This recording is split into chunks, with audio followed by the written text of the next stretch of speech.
మరి ఏదైతే ఉందో చంద్రబాబు పవన్ కళ్యాణ్ ఒక ఉమ్మడి అజెండాతో ముందుకు వెళ్తాం జగన్ ఓడిస్తా ఉన్నారు కదా. జగన్మోహన్ రెడ్డిని ఓడియటం ఎవరి తరం కాదు. జగన్మోహన్ రెడ్డి ఒంటరిగానే వస్తున్నాడు, ఒంటరిగానే పోటీ చేస్తున్నాడు. 14 సంవత్సరాలు ముఖ్యమంత్రిగా చేసినటువంటి చంద్రబాబు నాయుడిని మట్టి కరిపించాడు. అటువంటి జగన్మోహన్ రెడ్డి మళ్ళీ అత్యధిక స్థానాలతో గవర్నమెంట్ ఫామ్ చేస్తాడు. కానీ ఇక్కడ వైసీపీ ప్రభుత్వం గెలవలేక దొంగ ఓట్లు చేరుస్తుందని అంటున్నారు. దొంగ ఓట్లు అనేవి ఆ టీడీపీ వాళ్ళకి అలవాటు. టీడీపీ వాళ్ళే భారీగా దొంగ ఓట్లు చేర్చే అలవాటు ఉంది వాళ్ళకి.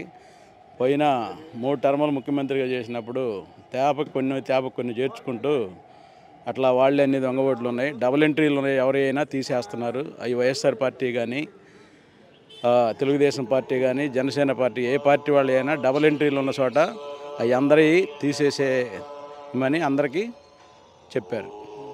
కానీ ఇక్కడ ఓన్లీ తెలుగుదేశం పార్టీ వాళ్ళే తొలగిస్తున్నారు ఉద్దేశపూర్వకంగా అంటున్నారు. తెలుగుదేశం పార్టీ వాళ్ళు ఎందుకు తొలగిస్తారండి? తెలుగుదేశం పార్టీ వాళ్ళే వైసీపీ పార్టీ వాళ్ళే తొలగించారు.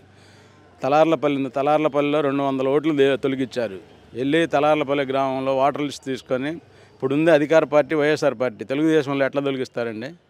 తలార్లపల్లి గ్రామంలో 200 ఓట్లు తొలగించారు. మరి దానికి ఎవరన్నా ఏమన్నా చెప్తారు వాళ్ళు? మరి వైసీపీ పార్టీ రూలింగ్లో ఉందంటున్నా మరి వాళ్ళు తీసేశారన్నారు. మరి వాళ్ళని ఎలా తీయగలిగారు 200 ఓట్లు? ఆఫీసర్లకి మేనేజ్ చేసి ఏదో ఒకటి చేసి వాళ్ళకి 14 సంవత్సరాలు ముఖ్యమంత్రి చేసింది కదా, ఆఫీసర్లతో వ్యవహారాలు ఉంటాయి, దాన్ని మేనేజ్ చేసుకొని తీసేయడం జరిగింది.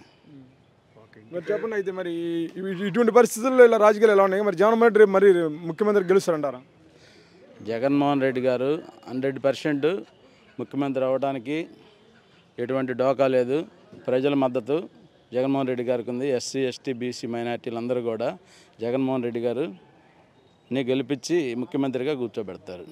మరి ఈ టైంలో సిట్టింగ్ ఎమ్మెల్యేలు ఇన్ఛార్జీలు అటు ఇటు మోస్తున్నారు, వాళ్ళు చాలా తీవ్ర అసంతృప్తితో ఉన్నారు. మరి ఎంతవరకు గెలుస్తాడు? అసమ్మతి ఏమి లేదండి. కొన్ని చోట్ల కొంతమంది అభ్యర్థుల్ని చూసి వాళ్ళకి మళ్ళీ స్థానికంగా ఉండే ఇప్పుడున్న ఎమ్మెల్యేలకి మళ్ళీ ఎమ్మెల్సీ లేదా రాజ్యసభ ఏదో చైర్మన్ ఇచ్చి నచ్చజెప్పే చేస్తున్నారు. చంద్రబాబు నాయుడు గారి లాగా అడ్డగోలుగా చెప్పా పెట్టకుండా తీసేసి చేసే సంస్కృతి లేదు జగన్మోహన్ రెడ్డి గారి దగ్గర.